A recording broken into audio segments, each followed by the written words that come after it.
خب در این قسمت در خدمت دو تن از رؤسای محترم هیئت فوتبال استان و هیئت فوتبال شیراز هستیم. آقای مهندس قنبری، در رابطه با این مراسم صحبت بکنید ممنون میشم.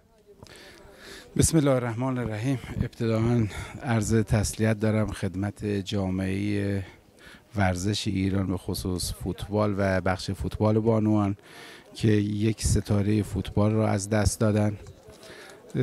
جا داره تقدیر و تشکر کنم از احاده مردم که با نظم خاصی از ابتدای مراسم حضور داشتن و به ویژه تشکر ویژه‌ای دارم از شورای اداری استان، شورای تامین استان، مدیر کل ورزش و جوانان جناب خداجو و دیگر عزیزان که در برپایی این مراسم همکاری فوق‌العاده‌ای رو داشتن.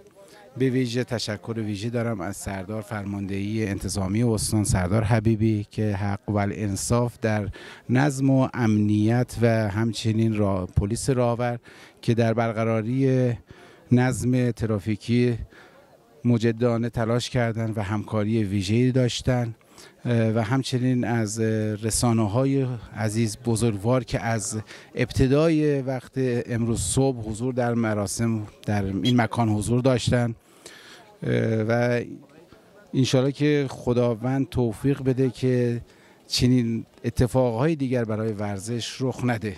و همچنین تشکر ویژه دارم از جناب آقای حسینی رئیس محترم هیئت فوتبال شیراز که از دیروز همپا بودن، همراه بودن با جهت برگزاری این مراسم و همچنین از باشگاه فرائیساتیس کران که حق و انصاف مدیریتش، مربیانش، بازیکنان و دیگر عزیزان جهت اجرای این مراسم تلاش ویژه‌ای داشتند. دیشب تا ساعت نزدیک به نیم شب همراه بودن، در این مکان حضور داشتن برای هرچه با شکوه